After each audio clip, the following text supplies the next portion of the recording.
geralmente, os sacramentos eles são dados individualmente na crisma. Estou vendo aqui 2 filhas de crisma aqui desse ano. Então, assim, a gente pauta as aulas individualmente. Então, aqui a gente tentou condensar. Então, assim, eu pensei da gente falar mais no sentido dos sacramentos do que propriamente nos ritos. Muitas vezes o sentido e o rito eles estão, né, intrinsecamente ligados, mas se a gente for falar dos ritos, a gente demora, né, uma aula de 2 horas para falar de um rito de um sacramento só. Então, a gente começa com o batismo, que é o mais necessário dos sacramentos, né? A igreja entende que depois da ascensão de nosso Senhor Jesus Cristo, a gente vive numa época, né, da economia dos sacramentos, ou seja, Jesus, na sua vida pública, nos 3 anos de vida pública, ele instituiu os sacramentos, né, que seriam dispensados por ele mesmo, a sua igreja, a igreja que ele estaria fundando, né? Então, é o fundamento de toda a vida cristã, é por onde a vida cristã começa. É a porta que dá acesso a todos os outros sacramentos. Então, é a semente, a primeira semente que é plantada na nossa vida cristã, ela é plantada através do sacramento do batismo. Então, por isso que ele é super necessário, porque é através dele que a gente recebe os outros sacramentos da igreja. A gente entra um pouquinho na etimologia da palavra, né, que também tem muito a ver com o sentido, que o batismo significa mergulhar, imergir. É o banho de regeneração e da renovação do Espírito Santo. E é a iluminação, né? A gente tem que entender, muitas vezes, a questão, a gente vai falar um pouquinho do rito, mas assim, o imergir, o mergulhar, tem muito a ver com a ação do Espírito Santo. A gente fica muito, às vezes, ligado no elemento do sacramento, que é a água, mas a imersão é a imersão do Espírito Santo, tá? Como é que funciona, como é que a gente entende o batismo dentro da revelação, né? Israel prefigurava a igreja. E como é que Deus já começava a revelar o sacramento do batismo lá no Antigo Testamento, né? A gente tem essas figuras que a doutrina traz para a gente, que é a Arca de Noé, né, onde Deus ali renova a criação, e a arca prefigura a cruz de Cristo, né, um mar revolto, que enterra a primeira criação, inundada pelo pecado. Esse mar revolto representa também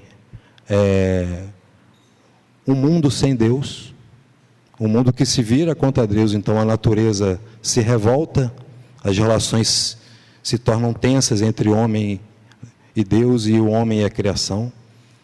Então prefigura essa passagem, né, de uma situação de renovação da humanidade. Então o Deus, através do batismo, ele se propõe a renovar a criação, né?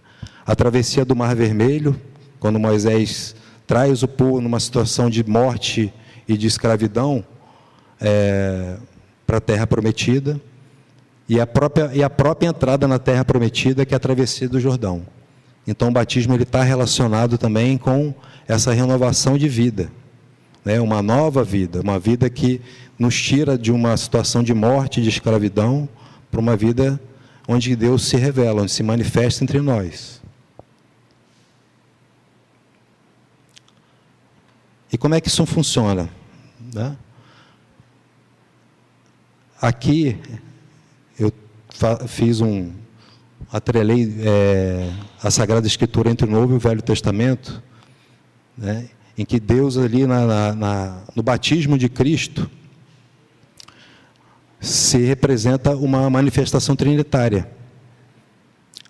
Cristo é batizado por João Batista, o céu se abre, eu tenho a vinda do Espírito Santo em forma de pomba, e Deus se manifestando.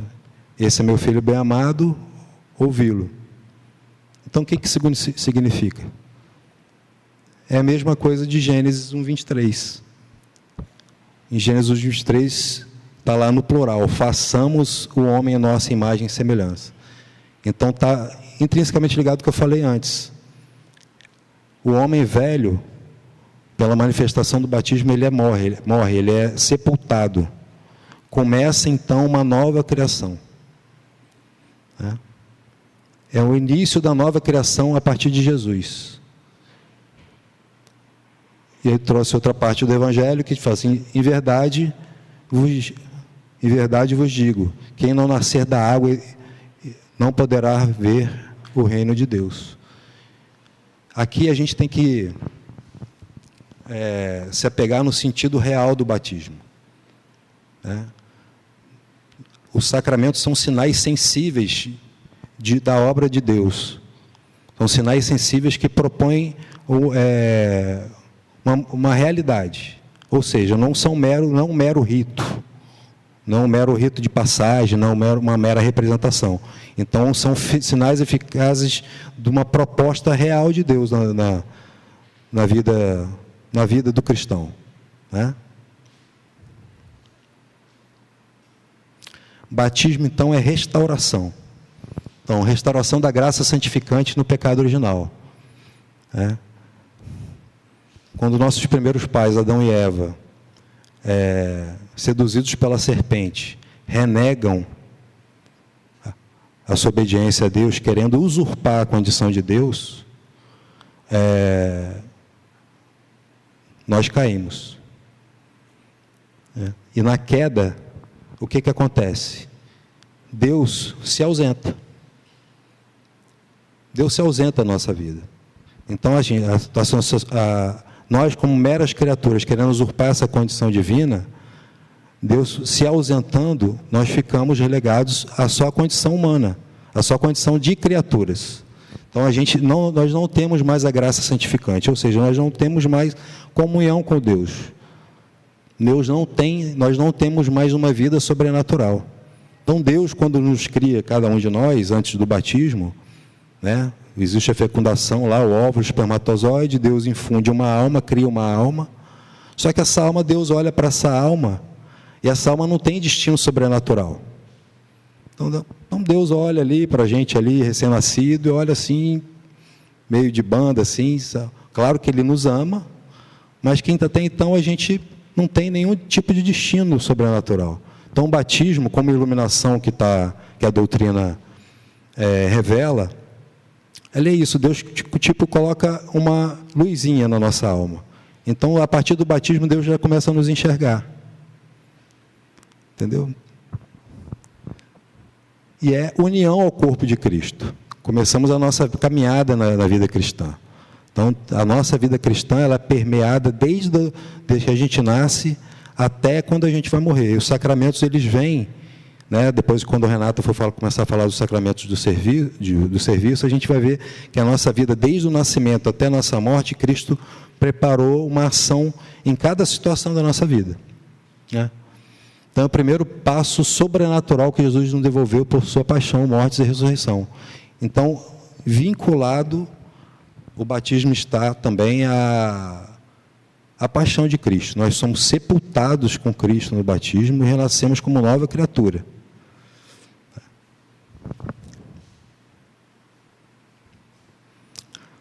Só que,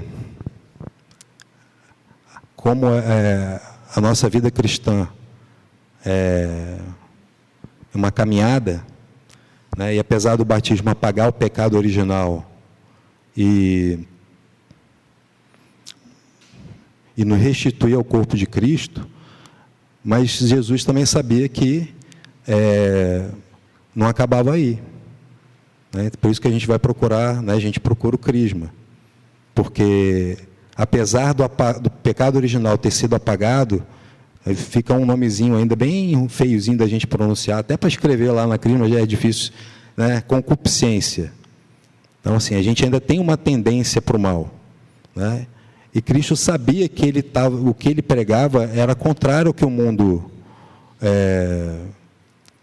pregava. Ele era sinal de contradição,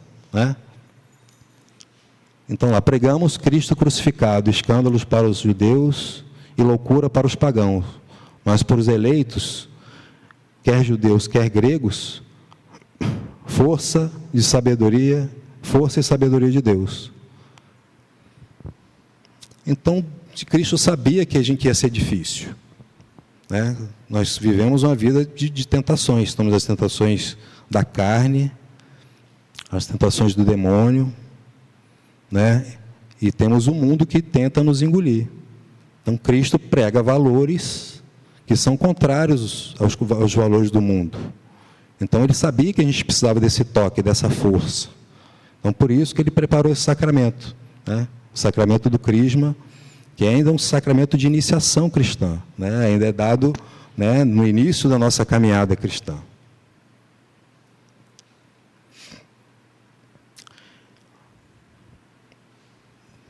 Bom, o sacramento do Crisma, a gente costuma falar que não é um dom infuso, né? Você não recebe o sacramento e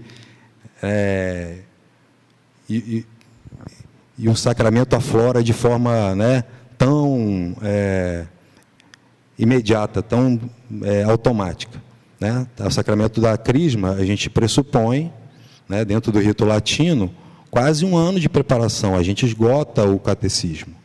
Então, assim, onde que a gente tem a união de fé e razão, né? A gente vai alimentando os nossos crismandos com informação, e essa informação, através do Espírito Santo, que já é experimentado nas aulas, elas vai frutificando, né?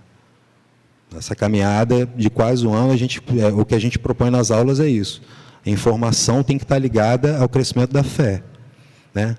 E lá no finalzinho do ano, quando vai lá o apóstolo, né, o sucessor dos apóstolos, o bispo, né, que é o ministro ordinário do sacramento, ele vai lá e infunde o selo, né? Recebei por esse sinal o Espírito Santo.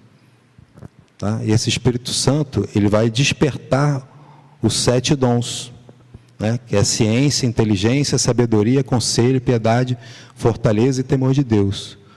Né? Explicando um pouquinho de cada um deles. Ciência nada mais é da gente, através das ciências naturais, enxergar a inteligência de Deus, né? A gente tem todas aí as constantes da física, da química, da biologia, todas elas se integrando e se coordenando de forma perfeita para que haja vida, que a vida se mantenha. O universo é caótico. Então, assim, vida, até onde que a gente sabe, só na Terra. É vida e vida em abundância. Então, quando a gente tem o conhecimento dessa, né, quando a gente recebe o sacramento da Crisma, a gente consegue ver essa inteligência de Deus por trás das coisas criadas. O dom da inteligência. O dom da inteligência nada mais é do que a gente entender aquilo que Deus revela, né? E tem uma imagem de São Tomás de Aquino, que foi um grande doutor da igreja, que às vezes ele se debruçava sobre as coisas da igreja, as coisas da fé, e quando ele tinha dificuldade, ele ia para o sacrário. No sacrário ele abria os braços, ficava horas orando, e dali ele tinha, né, toda a iluminação do que ele precisava ali, né, entender as coisas que a igreja revelava e que Deus revelava. Aí ele tem coisas maravilhosas, né? Suma Teológica, são obras de profundidade enorme. O dom da sabedoria. O dom da sabedoria é entender que na nossa caminhada, né, diferente do dom da inteligência, que na nossa caminhada a gente precisa entender o que Deus quer para a gente, que muitas vezes não é o que a gente quer, né? A gente tem, nós cristãos, passamos por sofrimentos às vezes horríveis na nossa caminhada de vida, né? Só que Deus não se ausenta. Então, assim, o sacramento ele auxilia nessa questão da sabedoria, né? E muitas vezes assim, a família da minha mãe é do interior, bem interior mesmo, uma cidade bem pequenininha, tem 3.000 habitantes. Então, muitas vezes no interior você vê essas pessoas com grande sabedoria, né? Que são pessoas que vivem da terra, vivem do tempo, né? O tempo sempre tem que estar, né, propício para a plantação, para a criação. E essas pessoas sempre estão entregues à vontade de Deus. Então, são pessoas muito humildes que têm, né, essa sabedoria de Deus, de entender o que Deus quer para elas, né? O dom do conselho, né? Nós vivemos diariamente, nós temos diversas encruzilhadas, diversas decisões a serem tomadas, né? E Deus também, através do sacramento, Ele vem em nosso auxílio, através desse dom do conselho. E o dom do conselho também é para o próximo, né? Sendo que todos esses dons que a gente recebe não são dons que ficam presos em nós, eles vêm a serviço da igreja. E a igreja somos nós, cada um de nós, né? O dom da piedade, saber que Deus nos ama. Deus nos ama imensamente, está sempre disposto a nos perdoar e sempre disposto a nos auxiliar a perdoar, que nem sempre é uma coisa fácil, né? Diz que condenar é humano e perdoar é divino. Se cabe bem esse ditado nesse dom do Espírito Santo, né? O dom da fortaleza, que é a força para encarar o mal, para combater o mal, tanto fora quanto dentro. A gente tem santos que às vezes não foram santos tão combativos, né, exteriormente, mas são santos que combativos interiormente, né, que souberam encarar as tentações, que souberam encarar as dificuldades, né? E o temor de Deus. O temor de Deus não é ter medo de Deus, gente. O temor de Deus é ter medo de perder Deus. Está intrinsecamente ligado ao conceito de pecado. A gente tem medo de pecar contra Deus, de ofender a Deus. Entendeu? Então, esse é um dom do Espírito Santo. Então, tudo que a gente pensa, fala, faz, está intrinsecamente ligado ao temor de Deus. A gente tem medo de ofender a Deus. Tá? Por isso que também é importante o sacramento, a preparação do sacramento, porque através dos 10 mandamentos, Deus revela o que ofende. Entendeu? Então, a gente tem que entender que a nossa consciência é um sacrário vivo.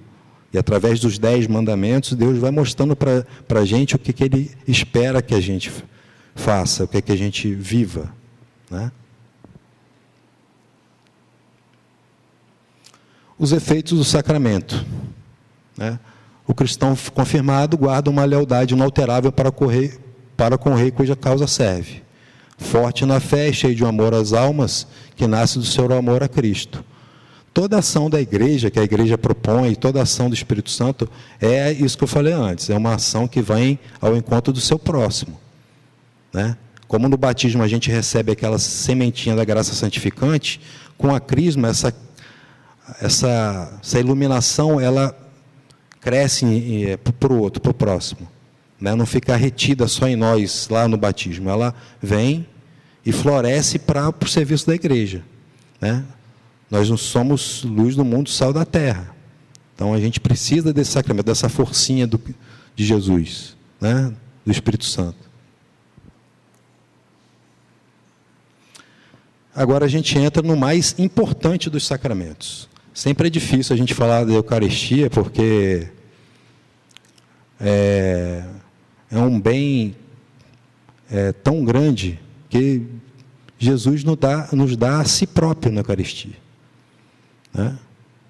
Você imaginar que o Deus do universo, Deus que criou tudo e todos, se humilha numa partícula de pão, e que essa humilhação ela vem em encontro da nossa miséria todo domingo, todo dia santo, quando a gente vai à missa, né?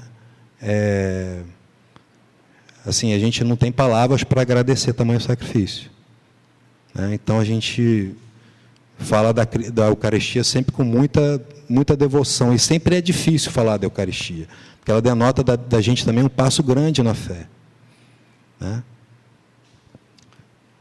Então, os sacramentos da iniciação nos indicam a participação no sacrifício de Cristo, né? Fonte e ápice da vida cristã.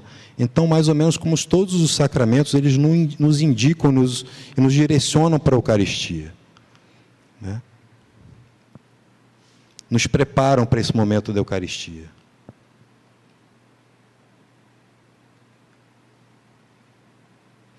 Então, é a união de vida sobrenatural com Deus.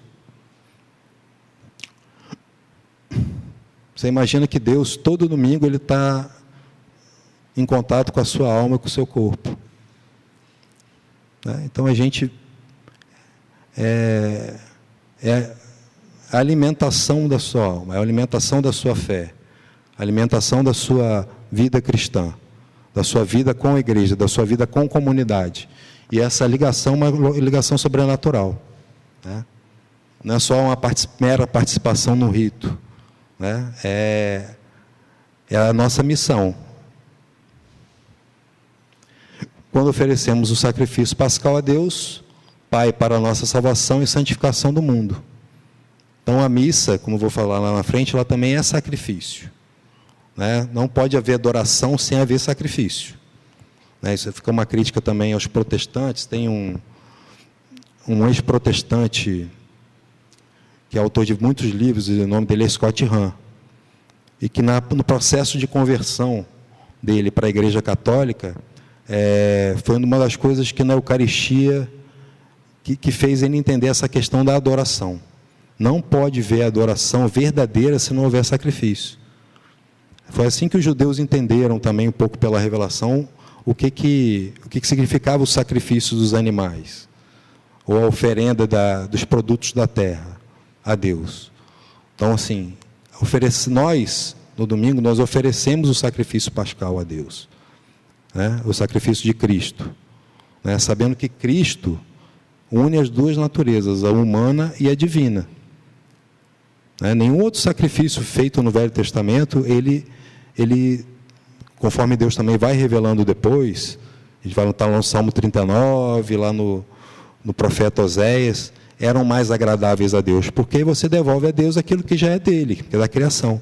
Então, o Cristo unindo as duas naturezas, ele oferece ele, quanto divino e humano, as duas naturezas.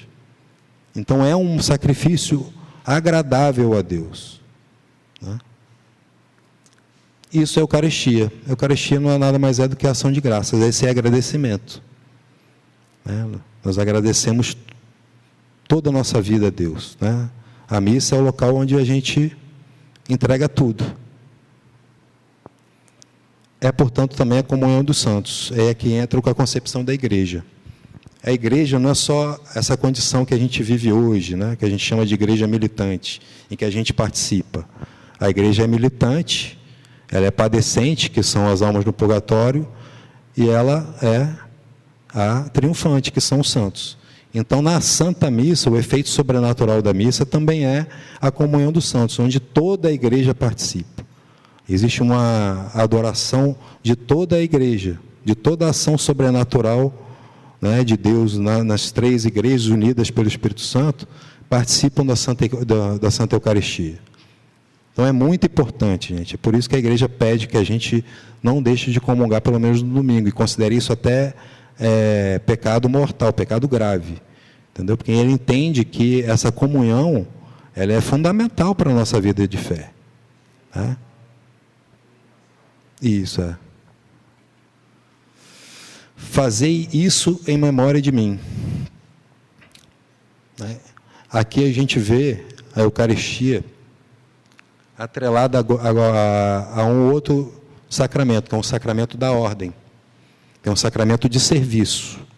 Então, ela denota autoridade e denota um serviço. Toda a ação da igreja é uma ação para o próximo, para outra pessoa. Então, Cristo vincula a Eucaristia ao sacramento da ordem, né? A Eucaristia foi confiada aos apóstolos na Santa Ceia. Então, Cristo chama os 12, que eram os mais próximos, e confia a eles a propagação da Eucaristia. E depois, com a transmissão da autoridade apostólica para os bispos, conforme os apóstolos foram morrendo, e foram sendo transmitidos, essa autoridade foi sendo transmitida, né? Sabendo que Cristo, gente, a igreja nada mais é do que a continuação da encarnação de Cristo na história. Os primeiros cristãos, eles recebiam a mesma coisa que nós recebemos hoje. Essas milhões de pessoas, talvez bilhões de pessoas que passaram nesses 2000 anos da história da igreja, participam da mesma condição que a gente participa hoje na igreja, né? Através da sucessão apostólica, né? Ela depende do ministério dos apóstolos e dos seus sucessores, os bispos, intrinsecamente ligado ao sacramento da ordem, né? Que, como eu disse antes, está denotando autoridade e serviço. Então, a Eucaristia é, portanto, o coração e a mais alta expressão da igreja. é a força de sua autoridade de ensinar, governar e santificar. Então, às vezes a gente quando dá catequese para adulto, às vezes a gente recebe muitos adultos cheios de preconceitos, né? Quanto à igreja, às vezes a gente se rebela, não, a igreja está errado nisso, naquilo. Então, assim, a igreja é conduzida pelo Espírito Santo. A igreja ela transmite a verdade absoluta sobre todas as coisas. Então, assim, a nossa caminhada de fé cristã é uma caminhada de humildade. Então, a igreja, com essa autoridade denotada pelo Cristo, conferida pelo Cristo, ela tem essa autoridade de estar ensinando a gente pelo magistério, né, as verdades de fé, de governar, ou seja, de indicar para onde a gente deve ir, né, quais as condutas que a gente tem que tomar na sociedade. Aí também está muito vinculado à doutrina social da igreja, né? Nós, como causas secundárias da salvação de Deus, tendo que refletir o Cristo na sociedade, a gente tem que estar vinculado à igreja, saber o que a igreja ensina, o que ela ensina, como ela quer que a gente haja, né? E de santificar, porque é onde é o corpo do Cristo, onde o Espírito Santo transita, né? Onde ele nos toca e nos santifica, nos separa do mundo, nos separa das coisas ruins, das coisas que pode nos fazer perder, né?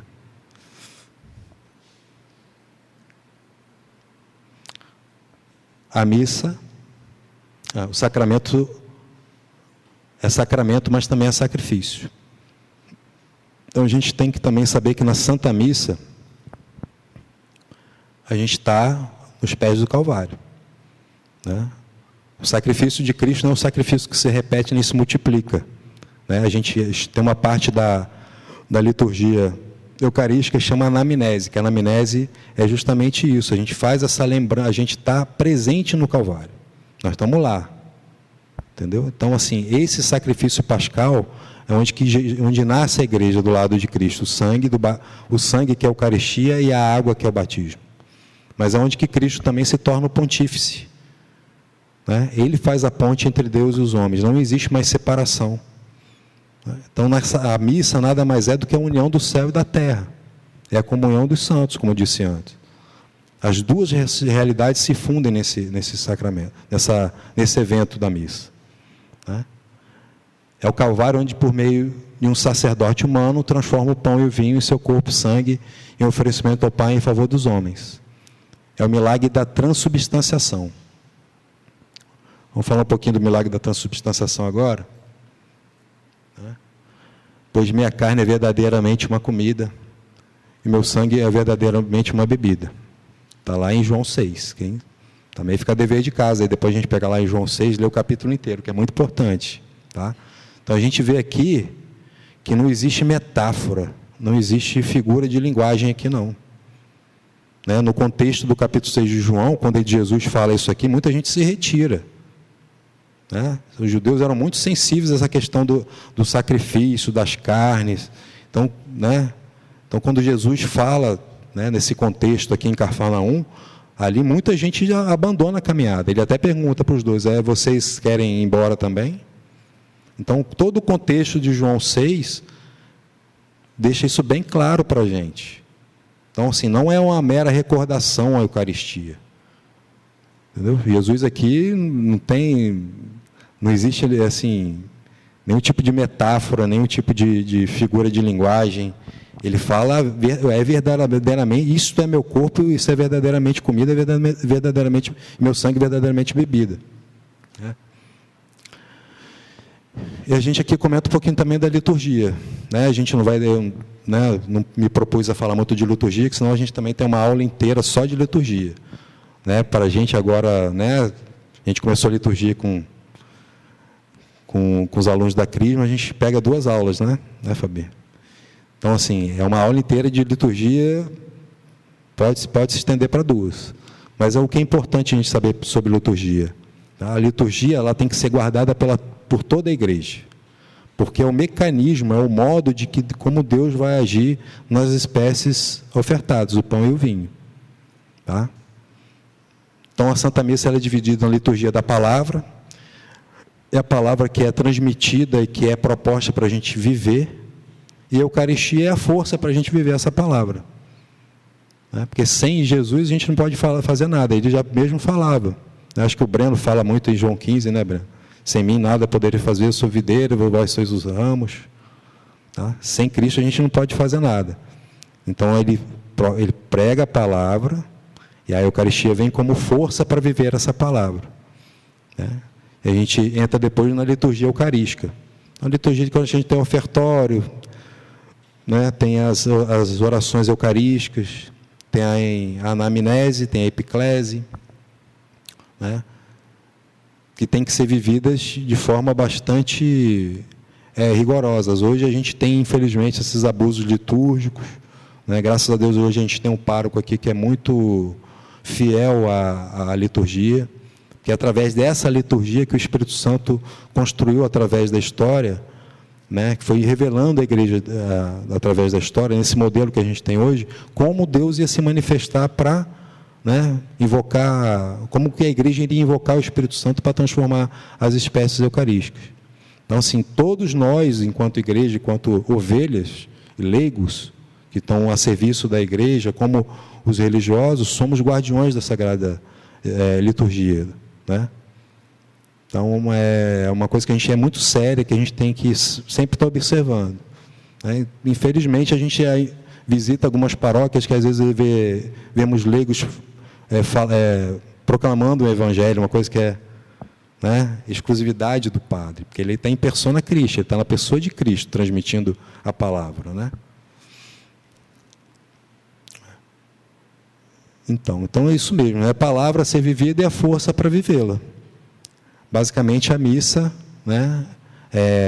no que tange a nós, é basicamente isso, é esse efeito sobrenatural, essa força que vem do alto que Deus nos dá para poder viver a palavra e para poder seguir na caminhada cristã. É sacrifício, ação de graças e banquete. Elementos que se tornam atuais pela liturgia Santa Missa, onde o corpo participa do mesmo sacrifício redentor da sua cabeça. Isso aqui é importante também, gente. A missa é o local onde a gente entrega tudo. E nós, enquanto corpo de Cristo, os nossos sofrimentos, as nossas angústias, onde que a gente se une a Cristo no seu sacrifício, para a redenção do mundo, para a libertação das almas do purgatório, para a conversão dos pecadores. Então, o sofrimento é da nossa condição. Esse negócio assim que a gente escuta às vezes aí fora, pare de sofrer, isso não existe. O sofrimento é da nossa condição. Agora, a gente pode sofrer e se desesperar, mas a gente pode dar sentido à nossa vida nos unindo ao Cristo na Santa Missa. No final do livro do Apocalipse ele fala: eu sou o alfa e o ômega, o princípio e fim. É onde a gente se une, tem essa oportunidade de nos unirmos, de dar sentido à nossa vida, ao nosso sofrimento. Então, a missa é o local onde a gente entrega tudo. A gente pode passar por sofrimentos horríveis, a gente pode ter perdas horríveis na vida, a gente pode perder tudo. Como a gente vai perder tudo, todo mundo que a gente olha, tudo que a gente vê no entorno da gente vai estar fadado à morte e à destruição. Todos nós aqui, nós vamos morrer. Esse prédio aqui, se não cuidar, ele desaba. As árvores, os seres aqui, todos eles morrem. Então, a gente tem que ter essa visão sobrenatural das coisas, que a gente vai passar, que a gente, na nossa vida cristã, a gente vai passar por sofrimentos, vai passar por angústias, vai passar por desemprego, por falta de dinheiro. A gente pode perder nossos pais, nossos entes queridos, nossos filhos. A gente está afadado. Esses acontecimentos são da nossa vida cotidiana. Agora, a gente pode se desesperar, e aí vem a imagem de São Pedro e de Judas. Judas se desesperou e acabou se suicidando. São Pedro se acovardou, mas ele volta ao Cristo, ele retorna ao Cristo. Então, nossa caminhada cristã, a força para a gente ter esse entendimento vem da Eucaristia. É um dom sobrenatural que a Eucaristia também, né, nos fomenta dentro da graça santificante. Então, fica aí o ensinamento. A gente tem que entregar tudo para Cristo. Tá? Somos peregrinos aqui nessa terra, né? Ninguém vai ficar para semente, como diz o outro, né? A gente é fadado a muita coisa. Então, né, no momento de sofrimento, a gente tem a oportunidade de se unir a Cristo na Santa Missa aí para todos os dons sobrenaturais, para fomentar todos os dons sobrenaturais que Ele nos deu, né?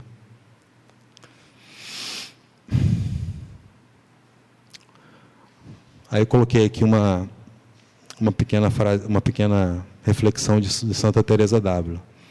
Não há meio melhor de chegar à perfeição.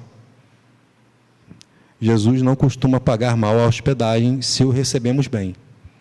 Aí aqui, se o recebemos bem, né, é o nosso exame de consciência. Às vezes parece estranho que na missa a gente vê uma fila enorme lá para a comunhão, e terça e quinta-feira, quando o Padre Celso atende aqui, a gente vê 1 ou 2 pessoas. Então, Santa Teresa fala isso aqui, quando coloca no condicional aqui, se o recebemos bem. Então, todos os efeitos, esses efeitos sobrenaturais que Cristo nos dá na Eucaristia, eles podem ser nulos se a gente não recebe ele bem. Então, está atrelado também, intrinsecamente atrelado, com outro sacramento, que é o sacramento da penitência, da confissão. Né? Como eu falei antes, nossa consciência é um sacramento vivo, né? É um sacrário vivo, onde a gente se encontra com Deus no momento da oração. Né? Essa presença que a gente tem no momento da oração é quando Deus conversa lá na consciência. E aí, como é que está isso aí? Isso aí não está legal não, hein? Isso aí tem que ser melhorado. Né? E aí, nessa vida de oração, Ele fala. Né? Se a gente experimentar, se a gente se colocar na presença dEle, Ele revela o que não está legal. Tá? Então, Santa Teresa d'Ávila coloca isso aqui com muita sabedoria. Né? Os efeitos do sacramento, que são a dimensão da graça invisível. Né? Como falei antes, está intrinsecamente ligado também com esse sacramento, que é o sacramento da penitência. Né? Aí eu coloquei um trechinho de uma encíclica aqui de São João Paulo II, né? Da comunhão, que é o pressuposto da comunhão eucarística, exige que nos examinemos antes de nos aproximarmos da Sagrada Eucaristia, e que, em caso de termos cometido pecado grave, busquemos a reconciliação com Deus no sacramento da penitência, antes de recebermos a Sagrada Eucaristia. Né? Então, a Eucaristia, basicamente, né?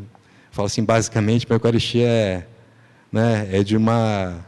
Né?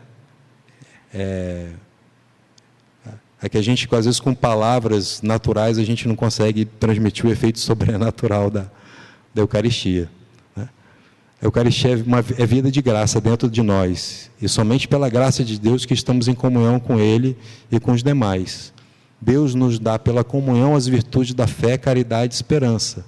E nós, pela nossa parte, cultivamos-las com as virtudes morais, pelas quais a ajuda e direção do Espírito Santo nos assemelhamos mais a Cristo. Cardeal Burke.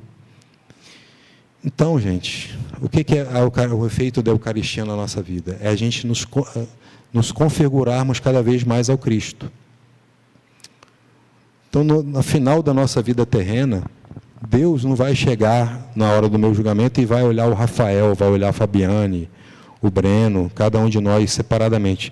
Ele vai olhar o Cristo que está em nós, o quanto a gente refletiu Cristo nessa vida. E como a gente vai refletir o Cristo na nossa vida? Vivendo a vida que Deus quer que a gente viva. Principalmente pelas virtudes morais, né? E as virtudes, né, teologais, que é fé, esperança e caridade.